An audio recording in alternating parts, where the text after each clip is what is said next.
Right, we discussed about remainder theorem. So here's the remainder theorem.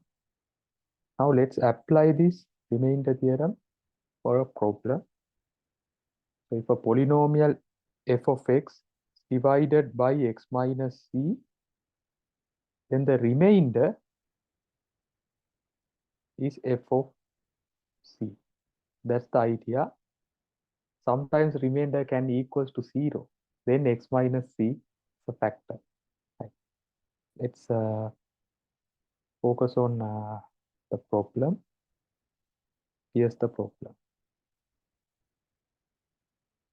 Yeah. We want to divide this polynomial. Okay, I would name that. I'm going to name that. Let's say f of x divided by x plus 2. Then what is the remainder? So I'm going to create a very similar form or very similar situation. F of x over x plus 2. But that's not the desired form. We need x minus c, that form. So I can easily create that by expressing this plus 2 as minus minus 2. Because minus into minus plus. I need that form. Then compare these two. F of x, that's fine. Then x minus minus 2 and x minus c. By comparing these two, it's very obvious. C should be equals to minus 2. So c equals to minus 2. Hence, the remainder equals to f of c. In this case, c equals to minus 2, f of minus 2. That's the remainder.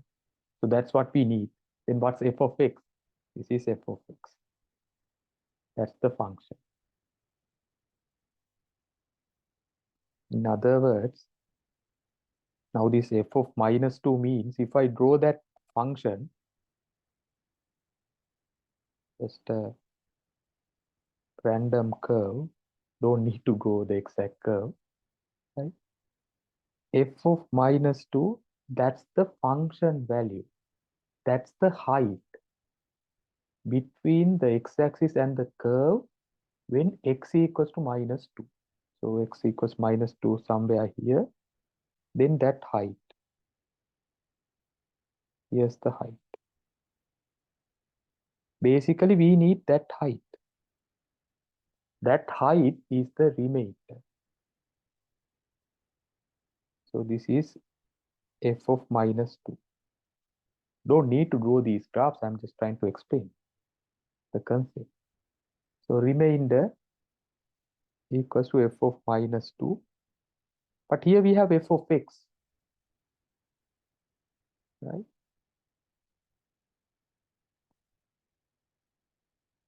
Minus 3x squared minus x plus 3. That's how we usually write these functions. Decrease, powers of x should decrease gradually, right? So like this. Then 3, 2, 1, like that, then 0. So f of minus 2, replace x by minus 2. Then simplify, that's the remainder. Worth putting a bracket for each part because of the minus value. Things can change very quickly when you're working with minus signs. Minus 2 to the power of 3, which is minus 2 times minus 2 times minus 2. That is minus 8. Odd number of times. Minus 3, here 4. Plus 2, plus 3. Minus 8, minus 12, plus 5 here. That is minus 20 plus 5, minus 50. So that's the remainder. Very straightforward. Very straightforward. So just an application of the remainder theorem.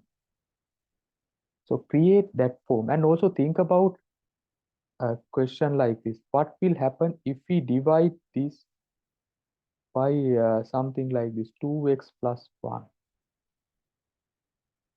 or 5x minus 4? Then how would you create this form x minus c form? Because we need that form to determine the remainder. Think about that.